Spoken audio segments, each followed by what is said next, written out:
Spark Books here. Today, I'm going to explain the book, Humor, Seriously, by Jennifer Aaker and Naomi Bagdonas.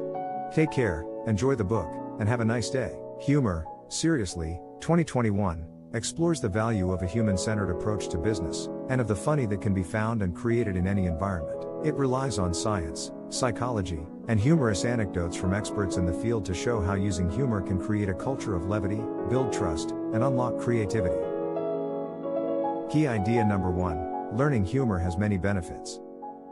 Consider what's keeping us back. We worry that we're not funny or that our jokes won't land. The author's kids didn't think he was hilarious. Why bother if you can't learn funny? Nope, you don't have to be a comic to have fun, appreciate comedy, and be sincere. Nobody is born hilarious, except maybe babies who try lemon for the first time. You can learn, adapt, and evolve humor without funny.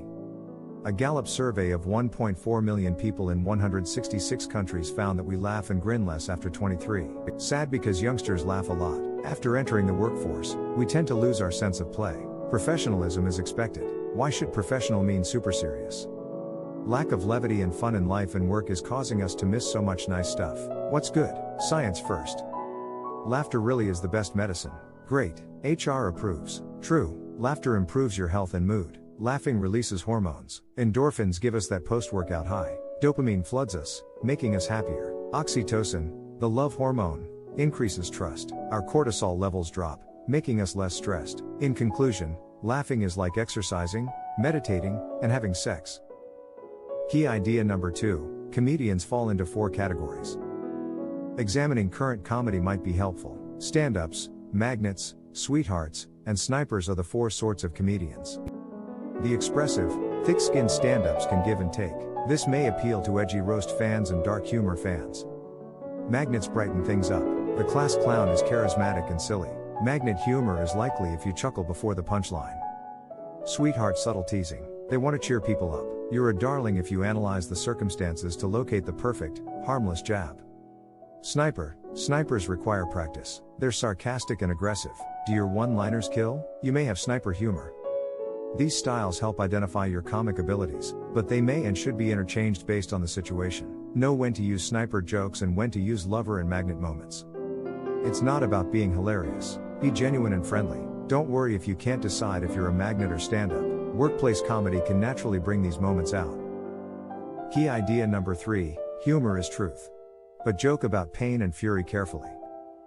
Funny works how? The writers and many professionals they consulted said you can't merely make anything hilarious. Instead, you use and point out the world's absurdities. Review the past few days. Forgot a friend's name? Did you wish the waiter a good meal? Maybe your kids noticed that you're the CEO at business but grandma's the boss at home?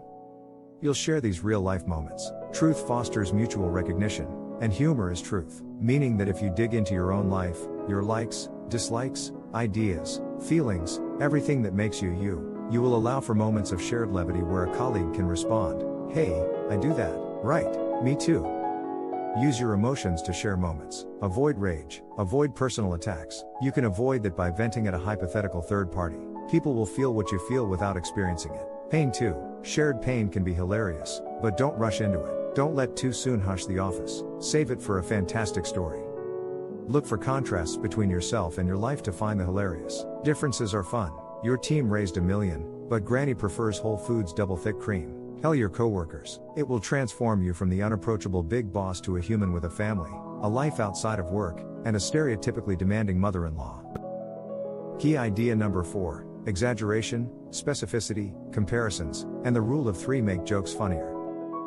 It would be nice if humor was always as simple as, I tell you this amusing story that happened in my life, you laugh, and we work together happily ever after. Simple observations are not always funny. How can you prepare? The writers selected some easy methods from professional improvisers and instructors from Second City in Chicago and the Upright Citizens Brigade Theater in New York to help you get from idea to punchline. Exaggerate first. Enhance that life incident to astonish the audience. Saying something unexpected is humorous. John Mulaney, a stand-up comedian, said, "Went to a spa to get a massage. The woman in the massage room told me to undress to my comfort level. I felt safe wearing a sweater and corduroy pants. Did you expect him to say he'd dress? Funny because it's unlikely." Specify. Clear and vivid language helps listeners understand. Mulaney will cover up at the spa in heavy, winter-made corduroy pants. That creates a hilarious mental image of the ridiculousness. Use analogies. Comparing something to something else stupid might emphasize its absurdity. Hasan Minhaj describes how difficult it is to communicate with his father. Every interaction with my dad is like an M. Night Shyamalan movie. The 90-minute build-up has no payoff. That's it?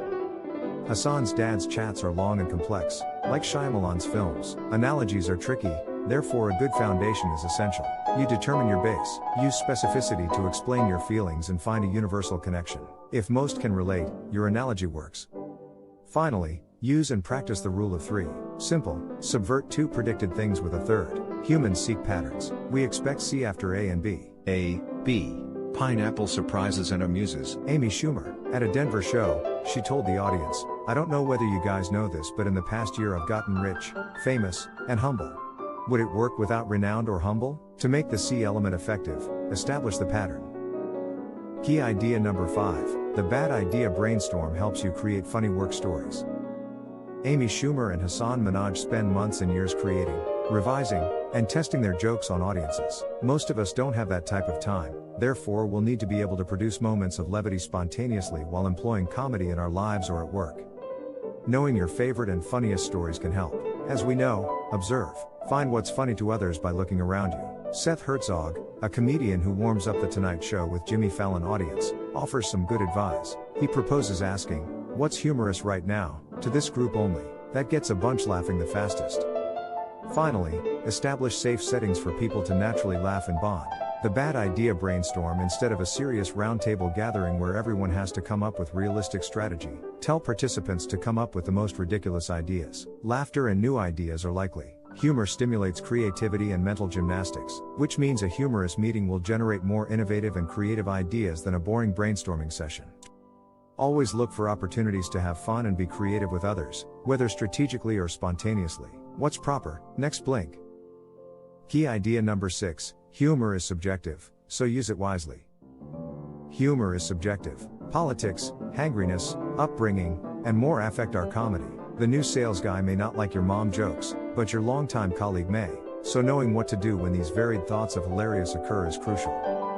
Always use humor responsibly, with sensitivity, empathy, and humor. Read the room. That includes learning how to make the audience laugh and feel. Does culture matter? It offends? Assess the joke's suitability. Does the comment make sense without the humor? What is "Don't think of me as your boss. Think of me as a buddy who can fire you without the humor." And "boss who fires you despite her friendliness." Maybe an inappropriate joke. Consider Columbia College Chicago professor and Libera's spectrum of truth, grief, and distance. Is the joke too personal? Do you know enough to joke about it? Can you make these jokes? If any of those questions are no, reconsider your approach.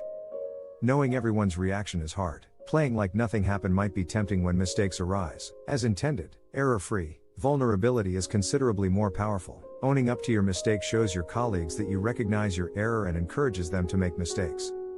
Spanx creator and CEO Sarah Blakely does it well. She hosts company-wide Oops meetings to discuss her previous error and play appropriate music. After Blakely competed in a product category for too long, she played Mr. Roboto, a terrific tune but almost 6 minutes long. Blakely's co-workers danced and laughed.